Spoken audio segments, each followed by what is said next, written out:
Bone cancer का diagnosis होने के बाद जो सबसे पहला सवाल मन में आता है वो यह है कि इसका इलाज कहाँ से करवाना चाहिए और उससे भी ज़रूरी कौन से डॉक्टर से करवाना चाहिए। और सच बताऊं, यही डिसीजन आपका पूरा फ्यूचर चेंज कर सकता है, आपकी पूरी लाइफ बदल सकता है। तो आज हम इसी टॉपिक पर बात करेंगे कि बोन ट्यूमर या बोन कैंसर का डायग्नोसिस होने पर हमें कहाँ से इलाज करवाना चाहिए। नमस्कार दोस्तों, मैं हूं डॉक्टर रजत गुप्ता और मैं एक बोन कैंसर स्पेशलिस्ट हूं। मैं हर हफ्ते आपके लिए बोन कैंसर और उसके इलाज से जुड़े ऐसे ही वीडियोस लेकर आता हूं, सिंपल भाषा में, बिना किसी हाई फाई मेडिकल लैंग्वेज के। अगर आप इस चैनल पर नए हैं तो आप इसे सब्सक्राइब जरूर करें ताकि बोन कैंसर से जुड़ी कोई भी वाइटल इंफॉर्मेशन आप मिस ना करें। तो चलिए आज का वीडियो शुरू करते हैं।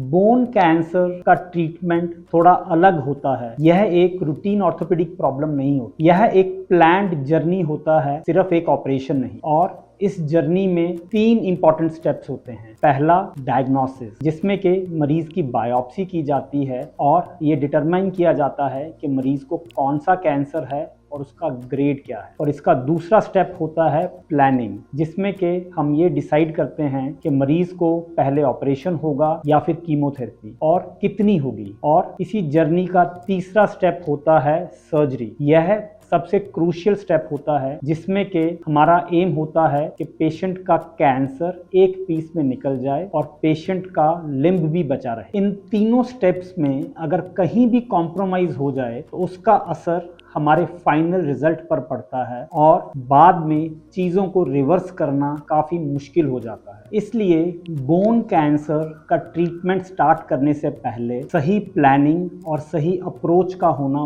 बहुत ज़रूरी है। और यह प्लानिंग अच्छी तरह से वही डॉक्टर कर सकता है जो कि बोन कैंसर्स को रूटीनली ट्रीट कर रहा हो, जिसे इस फील्ड का डेडिकेटेड एक्सपीरियंस हो। और इसी फील्ड को हम ऑर्थोपेडिक ऑन्कोलॉजी कहते हैं। बिल्कुल वैसे ही जैसे गली क्रिकेट में सब चलता है, वहाँ सब ऑलराउंडर होते हैं, लेकिन अगर मैच बड़ा हो, इंटरनेशनल लेवल का हो, तो वहाँ हमें एक स्पेशलिस्ट बैट्समैन चाहिए, स्पेशलिस्ट बॉलर और एक स्पेशलिस्ट विकेट कीपर चाहिए। क्यों? क्योंकि वहाँ स्टेक्स हाई होते हैं, तो स्पेशलाइजेशन मैटर करता है। बिल्कुल ऐसे ही बोन कैंसर में भी हमारे स्टेक्स बहुत हाई होते हैं। इसे हमें हर हाल में जीतना ही होता है, क्योंकि बोन कैंसर हमें सेकंड चांस नहीं देता। इसलिए ट्रीटमेंट शुरू करने से पहले हमें ये इंश्योर करना चाहिए कि हमारा ट्रीटमेंट उसी डॉक्टर के हाथ में है जिन्हें बोन कैंसर ट्रीट करने का डेडिकेटेड एक्सपीरियंस है। यह सिर्फ लॉजिक नहीं है, साइंस भी यही कहती है। कितनी ही गाइडलाइंस जैसे कि NCCN guidelines, European society of medical oncology की गाइडलाइंस क्लियरली कहते हैं कि बोन कैंसर और bone sarcomas should be treated at centres with dedicated experience and specialised teams. मतलब कि जहां एक्सपीरियंस ज़्यादा, वहीं पे रिजल्ट्स बेटर होते हैं। अब ग्राउंड रियलिटी की बात करते हैं। इंडिया में